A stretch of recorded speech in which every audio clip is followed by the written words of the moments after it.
Hello दोस्तों, नमस्कार। Shweta blog में आप सभी का स्वागत है। कैसे हैं आप लोग? आशा करते हैं कि आप सब अच्छे होंगे। तो आज के इस वीडियो में जानेंगे पूर्णिमा व्रत के बारे में। 32 पूर्णिमा का जो व्रत होता है वो कैसे किया जाता है, उसकी व्रत की विधि और पूजा की नियम विधि, और पूर्णिमा पे जो व्रत किया जाता है कब से हमें शुरू करना चाहिए, कितने व्रत करना चाहिए, व्रत निर्जला करे या फलाहारी करे, क्या भोग प्रसाद हमें चढ़ाना चाहिए, और 32 दीपक का जो संकल्प होता है वो हमें कब करना चाहिए और कैसे 32 दीपक जलाया जाता है। तो संपूर्ण नियम विधि आज इस वीडियो में जानेंगे, सभी पे चर्चा करेंगे। वीडियो में आगे बढ़ने से पहले आप सभी से एक रिक्वेस्ट है कि प्लीज़ चैनल को सब्सक्राइब कर दे, एक लाइक कर दें, क्योंकि आपका एक सब्सक्राइब, एक लाइक मेरे लिए बहुत ही ज़रूरी है, इसीलिए प्लीज़ कर दे। तो चलिए जानते हैं। 32 पूर्णिमा का जो व्रत है वो भगवान श्री कृष्ण ने यशोदा माता जी से बताया था। माता यशोदा ने पूछा था कि कौन सा ऐसा व्रत है जो करने से महिलाएं की सभी कष्टें दूर होगी।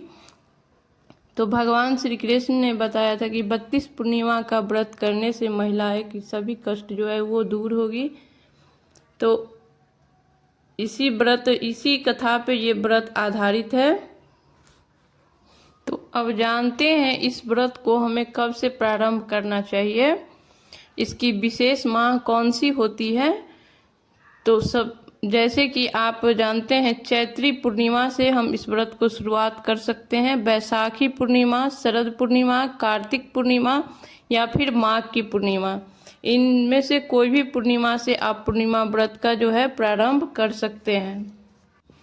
कोई सा भी पूर्णिमा से आप पूर्णिमा का व्रत प्रारंभ कीजिए, लेकिन जो संकल्प आप जो पहला दिन आप व्रत करेंगे उसमें जो संकल्प लेंगे वही आपको 32 पूर्णिमा तक उसी नियम विधि को लेकर चलना है, उसी को निभाना है।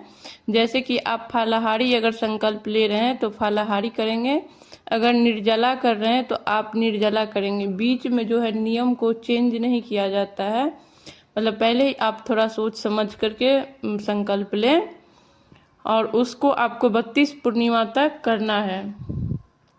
जैसे कि सभी पूर्णिमा में होता है कि सत्यनारायण भगवान का कथा करवाना होता है घर में, या आप खुद से भी कर सकते हैं या ब्राह्मण को बुला करके भी कर सकते हैं। 32 पूर्णिमा तक भगवान शिव के मंदिर में जाकर, शिवालय जाकर के भगवान शिव का पूजा कर सकते हैं, बहुत अच्छा माना जाता है।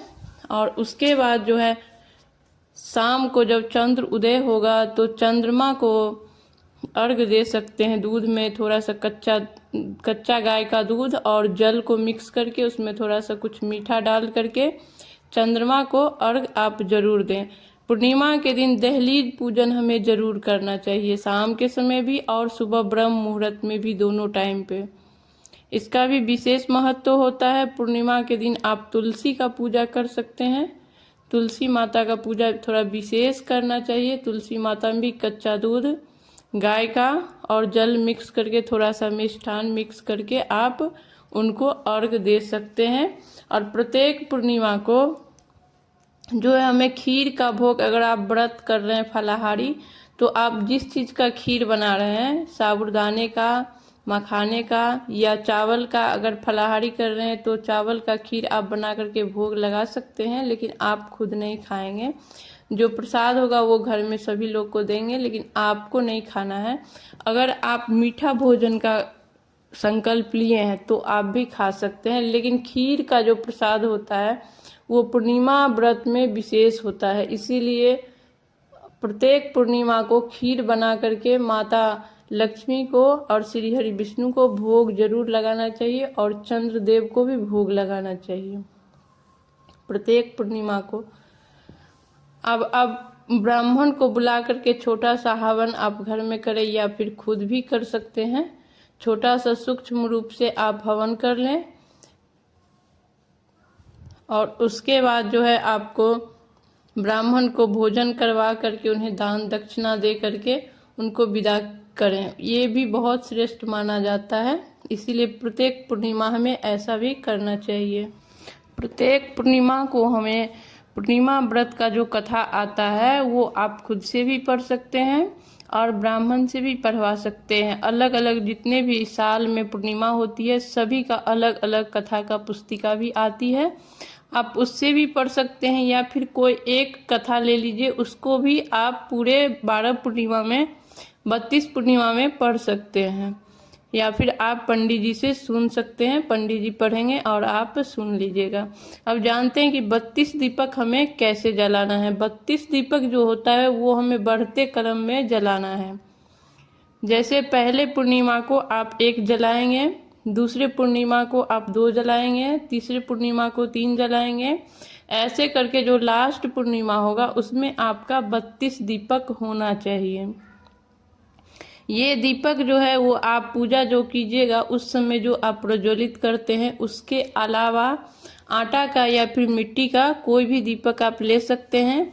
और जहां आप पूजा करेंगे, सत्यनारायण भगवान का कथा कहलवाएंगे, या आप खुद से कर रहे हैं तो लक्ष्मी नारायण का जो आप आसन लगाएंगे, जहां पूजा करेंगे भोग लगाएंगे, वहां पे एक अलग से जो संकल्प का दिया है वो अलग से आप जलाएंगे, और पूजा में जो जलाएंगे वो आपको जलाना ही जलाना है और ये अलग से जलाना है। ये दीपक आप शिवालय में भी 32 पूर्णिमा जाकर के शिवालय में भी जला सकते हैं, या चंद्रदेव के जो प्रकाश होता है कहीं खुले आसमान के नीचे भी चंद्रदेव के समक्ष भी जला सकते हैं, या अपने घर के मंदिर में भी जला सकते हैं। तीनों जगह से कहीं भी मतलब जला सकते हैं। 32 दीपक का जो नियम होता है वो 32 दीपक आप जब आप पूजा कीजिएगा तब जलाना है। जैसे कोई बीच में हो गया कि आप किसी पूर्णिमा को पूजा नहीं कर रहे हैं खुद से, अगर पंडित जी को बुलवा करके आप करवा रहे हैं, घर में पूजा हो रहा है, तो फिर आप किसी से दीपक जलवा लीजिए। अगर घर में पूजा नहीं हो रहा है किसी वजह से, आप एक पूर्णिमा जैसे हुआ, तो आप व्रत जरूर रखिएगा। घर में पूजा नहीं होगा लेकिन व्रत आपको रखना है, और उस व्रत रखेंगे लेकिन उस व्रत को हम उसमें काउंट नहीं करेंगे। जितने व्रत में पूजा करेंगे उसको काउंट करेंगे, व्रत को नहीं तोड़ना है। लेकिन पूजा जिस व्रत में आप पूजा किए हैं उसी को गिनती में रखना है, उसको 32 पुराना है।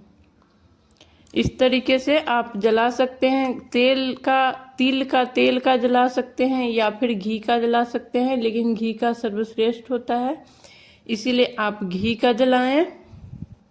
प्रत्येक पूर्णिमा का जो पारण करेंगे, पूर्णिमा व्रत का अगले दिन जो आप पारण करेंगे, तो पारण करने से पहले हमें कुछ ना कुछ थोड़ा सा भी दान जरूर करना है।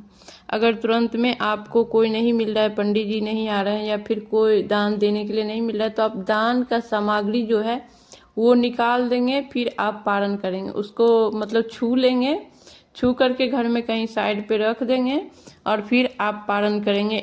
एक मुट्ठी ही सही, लेकिन अनाज हो गया, कोई भी वस्त्र हो गया, कोई भी सामग्री आप दान कर सकते हैं। लेकिन नियम से प्रत्येक पूर्णिमा के व्रत में जो पारण करेंगे उसमें आप थोड़ा सा भी दान जरूर कर लीजिए। किसी को ब्राह्मण नहीं है तो किसी भी जरूरतमंद को आप दे दीजिए, वो भी दान होगा, वो सर्वश्रेष्ठ दान होगा। अमीर ब्राह्मण को देने से ज्यादा जो वैल्यू होगा, ज्यादा महत्व होगा, वो किसी जरूरतमंद को दे दीजिए। जिस आदमी को उस चीज का जरूरत है उसको दे दीजिए, तो वो ज्यादा सर्वश्रेष्ठ होता है। इसीलिए आप किसी को भी दे सकते हैं।